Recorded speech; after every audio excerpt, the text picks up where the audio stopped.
Bats, they're not super well understood, and there's a lot of myths or misconceptions about them. Like they're this creature that flies around at nighttime.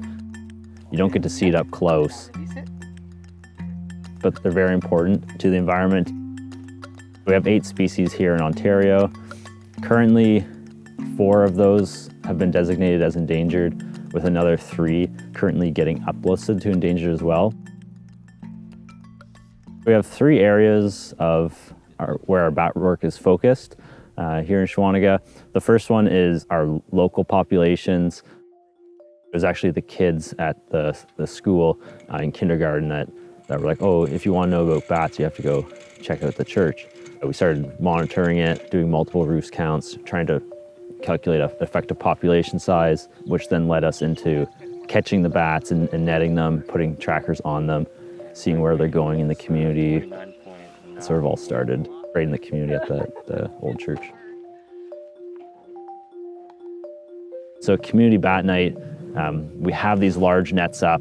We're able to catch the bats and actually hold them in our hands and show people up close what a bat looks like, answer any questions they have, dispel any myths that they might have, and you just get a really good appreciation for bats and that they're not these scary creatures.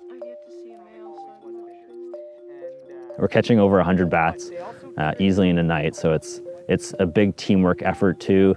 There's something that everyone can do, even if it's just shining a headlamp so that we can see, or holding a bag up, putting a label on a bag.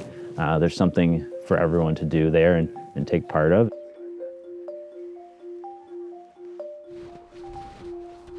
The second one is this really interesting project. We call it the Tunnels Project. At first, we just thought they were a couple cool tunnels. As we started learning about bats, wondering if they're actually used by bats. And so we've been monitoring them, researching them, and seeing whether bats use them and to what degree they use them. And we found some really cool results over the last couple of years.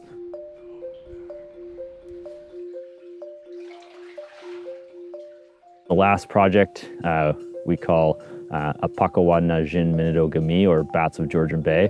And it's this much larger regional project where we're working with almost all the First Nations around Georgian Bay, working together to study each of our own bats that are in each community, but also collectively. The Shawanaga community members were the ones that guided the project and told us from the beginning, like, yes, we have seen bats decline, like, how do we help these bats? And so that's what we're trying to do, and we're trying to keep the community engaged in that.